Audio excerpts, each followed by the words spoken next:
300 BC में जॉमोन period के बाद शुरुआत हुई एक ऐसे पीरियड की जिसे सब यायोई पीरियड के नाम से जानते थे। यायोई नाम टोक्यो की एक डिस्ट्रिक्ट से लिया गया है जहां 1884 में कुछ आर्टिफैक्ट मिले थे। ये वो पीरियड था जब जापान के लोगों ने राइस फार्मिंग और मेटल वर्किंग शुरू की और यहाँ से शुरू हुआ जापानियों का वो इतिहास जिससे उन्हें दुनिया में जाना जाने लगा।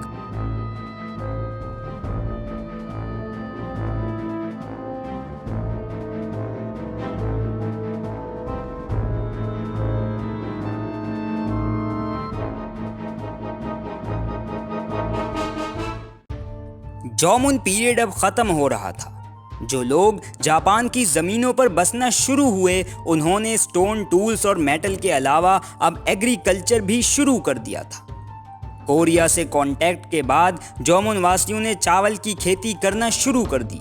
जो हथियार कल तक वो जानवरों को मारने के लिए इस्तेमाल करते थे, वही हथियार अब उनकी खेती बाड़ी में इस्तेमाल हो रहे थे। जापान में ब्रॉन्ज एज के आने के बाद जॉमोन वासियों ने स्टोन टूल्स को छोड़कर मेटल टूल्स बनाने शुरू कर दिए।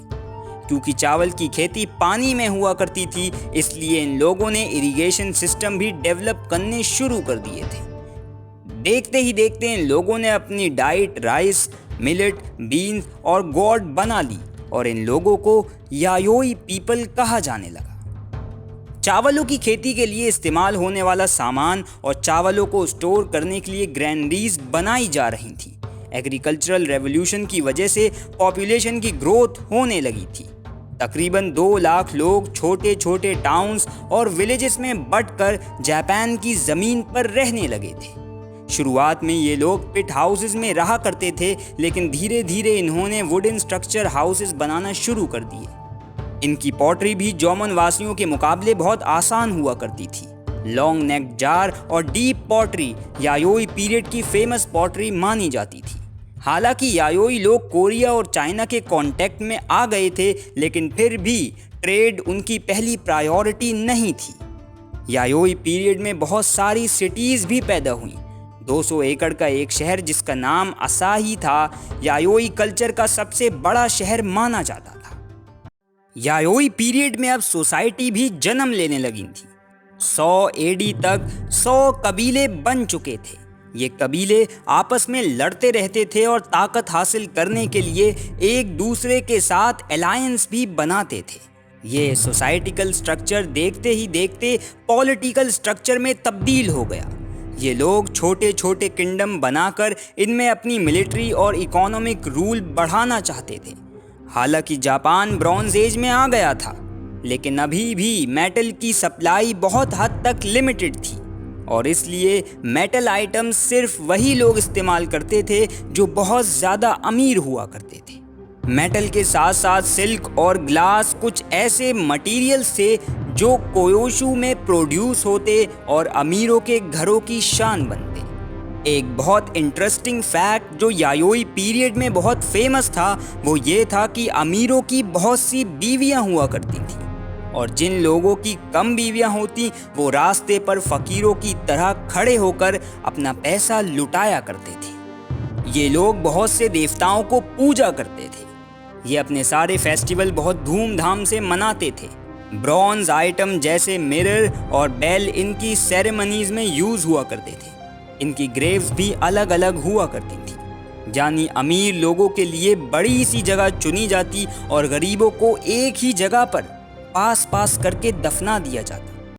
यायोई पीरियड की जितनी भी खबर हमें मिलती है वो सब चाइना की हान डायनेस्टी के स्क्रिप्चर्स से मिलती है। हान हिस्ट्री में जापान का जिक्र सबसे पहले उनके रिकॉर्ड हान शू में हुआ था। 82 एडी में जापान को वा के नाम से पुकारा जाता था, जिसका मतलब होता था द लैंड ऑफ डॉर्फ्स।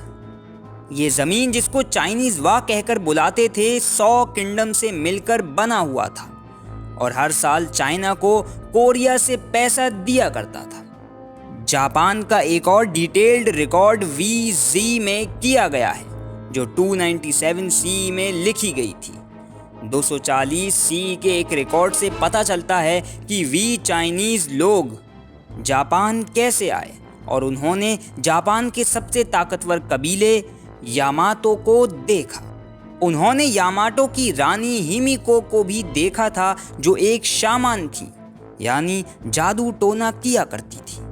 क्वीन हिमिको ने अपने आप को पूरे जापान की रानी माना था और चाइनीज को भी ये कहकर ट्रिब्यूट भेजा करती थी कि वो पूरे जापान की रानी है। लेकिन उसका ये राज ज़्यादा देर तक चल नहीं पाया और 248 सी में 65 साल की उम्र में उसकी मौत हो गई। उसकी मौत के बाद पूरे जापान में बहुत सी लड़ाइयाँ हुई। हर कोई राजगद्दी की तलाश में था, लेकिन हिमिको की ही एक रिलेटिव आयो ने राज को संभाल लिया। यायोई एक ट्रांजिशन था, शिकार करने वाले जोमोन लोगों से एक साथ रहकर खेती बाड़ी की जिंदगी जीने वाले जापानियों का।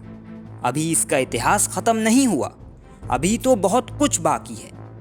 ये 100 कबीले कैसे अलग अलग हिस्सों में खुद को बांट लेते हैं और एक नया इतिहास लिखते हैं, ये सब एक कहानी है जो हम जानेंगे अगली वीडियो में। अगर आपको ये वीडियो पसंद आई हो तो इस वीडियो को लाइक और चैनल को सब्सक्राइब ज़रूर करें। तो मिलते हैं अगली जापानीज़ वीडियो में।